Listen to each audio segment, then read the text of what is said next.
The Detroit Pistons and Jalen Duren remain at a standstill with respect to a long-term contract.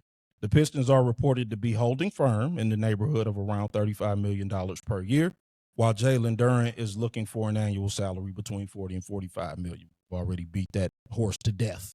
Local headlines have speculated that Duren has no choice but to accept the Pistons' offer, while more objective outside observers view a long holdout as a distinct possibility. This week, Pistons advisor Dwayne Casey expressed strong support for the center, stating the franchise wants to retain him despite contract negotiation hurdles and recent playoff struggles. Speaking on SiriusXM, Casey stated, quote, "He's ours. We're happy to have him. I know Trajan Langdon is excited. JB Bickerstaff loves him. He's ours, and hopefully we get things worked out," unquote. Based upon those comments and the information that we have currently, which do you feel is more likely to happen? I'll ask the People's Champ. The Pistons coming up into Duren's range, Duren coming down and settling for the $35 million annual. And why? Either way. Yeah, I think they'll end up paying him 35. You think a sweet spot in between? Yeah, okay. I think it'll be north of 35. I don't know if it'll be quite 40. If it is, I think 40 is the probably the absolute limit. That's what I think. I mean, they might do something like, they might really do like 39 or 38 per. They might really do that. And then they give them a 3 and then a team. And then after that, they can sign him to another extension where he gets probably about 75 a year or something crazy. Right, yeah. Like if he performs, I mean, they would have no problem too. But again, like this is all stuff that they could have already talked about and been understood. Yeah, I mean, it seems like this is needless. And what concerns me is with any profession, I don't give a damn what it is. You got somebody feeling like they're not getting paid what they worth. Right. Productivity will suffer. Yes. Period. I pick the job. And you look at Duren and you look at how he kind of gets those knick-knack little injuries. He gets nicked up. I mean, he plays the physical brand of ball, and he plays down low, so he comes down on ankles a lot. He bangs knees a lot. So, he misses. But, when you're not getting paid the way you feel like you're supposed to get paid, do you feel like playing hurt that night? Right. Yeah. Or if you out there hurt, do you, and I'm not trying to, I'm just saying. Right, I'm not trying to get in his head. Yeah, right. Any job, though, dog. If I feel like the boss is on some bull in terms of what I'm getting paid, and then let's not factor in,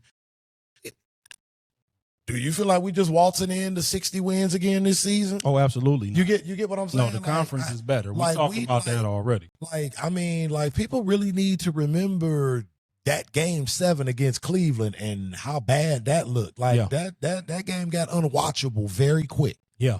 So I was there.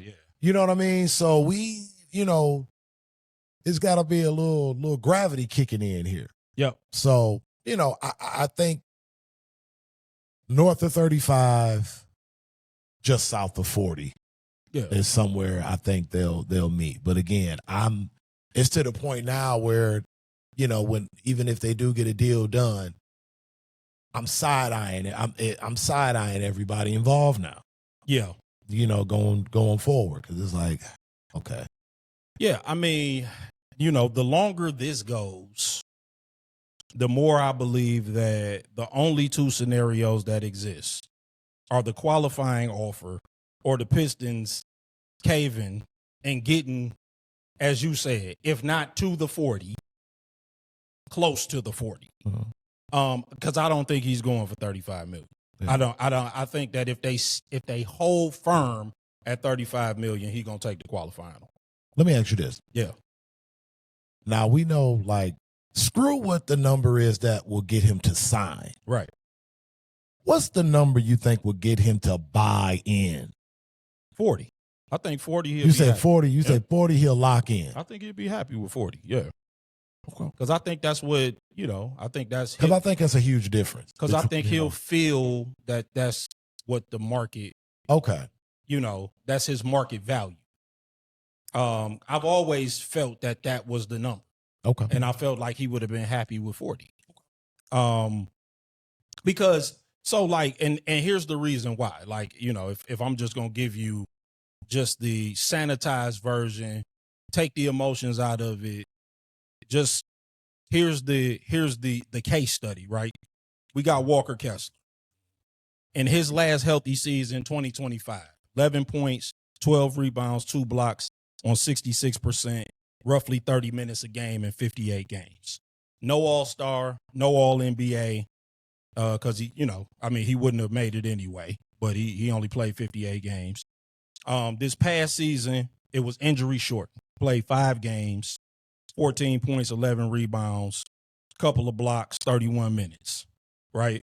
So the offseason, the Lakers gave him $32.5 million. That's 19.7% of their cap. That, like we were just talking about. They also gave up 2 unprotected first-round draft picks. That's another conversation. And did I mention he's never played a millisecond of playoff basketball for all of the people complaining about Jalen Duren's playoff performance, right? So the math of that is the salary cap this season or last season was $154,647,000. Mm-hmm. This year it went up to $164,961,000. That's a 6.3% increase. According to the union's collective bargaining agreement, Jalen Duren, he was eligible for the 30. He didn't come 30% of the salary cap. He didn't come in asking for that. That would have been around $50 million a year, or that would have been north of $50 million a year. He came in asking for about 22, 23%, right? And so the reason that the benchmarks in the CBA are in place, All-Star, particularly All-NBA, is to separate players like Walker Kessler and Jalen Duren. Right. In these negotiations, right? That's why I said there's only 2 scenarios that exist. He's either going to take the qualifying or they're going to come up from 35. Because if the salary cap raises again, 6.3%, there's no reason for Jalen Duren to believe that if he becomes an unrestricted free agent and has all 30 teams at his disposal, that he won't be able to get 19.7% of their cap. If the salary cap goes up 6.3% again, guess how much that is? That's the $35 million that Trajan Langdon got sitting on the table right now. That's why there's no possible way he's going to sign that. Mathematically, I can go get that even if I play an injury-shortened season, because Walker Kessler just got that after playing 5 games. He never been an All-Star. He never been All-NBA. He ain't never averaged 20 points. He ain't never played more than 65. He's played more than 65 games one time. So there's no reason for Jalen Duren to believe that he ain't going to hit the open market next year and not be able to get at least $35 million a year. Right. There's no reason for him to believe that. That's why I'm like, there ain't no way in hell he's signing $35 million a year. It's just not. He gonna sign the qualifying offer. Yeah. He gonna be like, what could possibly happen to me next season that's not gonna make me worth at least 19.7% of somebody's cap in the open market? What exactly? Like, I'm costing myself money if I sign that. There's almost no way he ain't costing himself money if he signs that. And I don't care. You can get in your feelings all you want.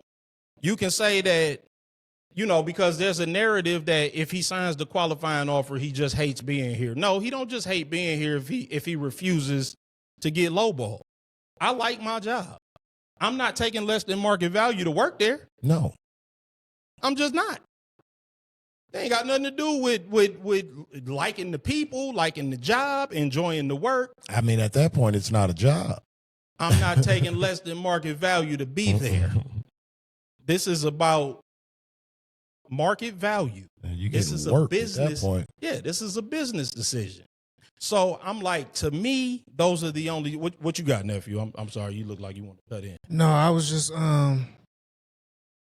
It's crazy that you mentioned this because Marvelous 567 jumped in the chat with a total. He's saying 5 years, 185 to 190 will be a good deal, which of course, but let's be real. He's not signing that. Why would I sign for 190? Right. He's not going to do that. I mean, he's not. I understand that most people Listen, for the average, I'd sign anything 5 years. It all sounds great. Yeah, if you told me I'm going to Alaska to count Eskimos for 5 years, 190 million, I'm on the first thing toward Anchorage, bro.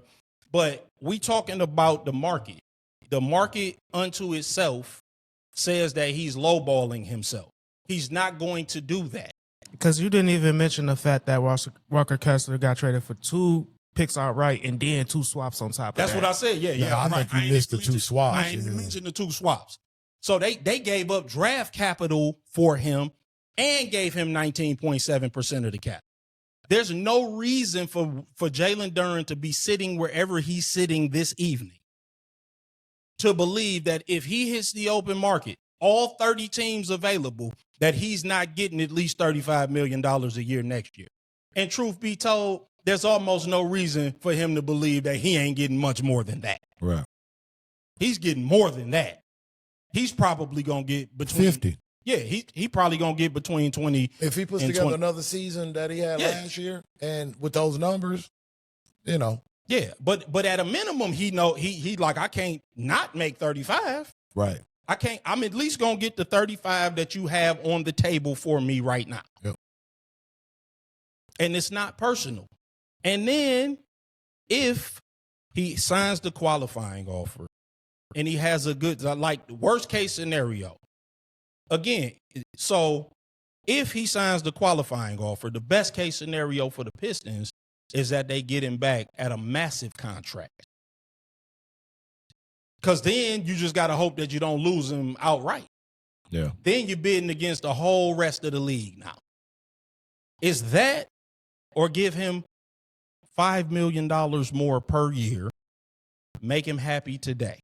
Again, you gotta play the long game. We being too short-sighted with the $35 million a year.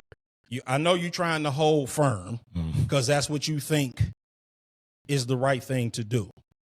But this could end up costing us much more. And again, like, after next year, you're going to have to replace him if he leaves. Yep.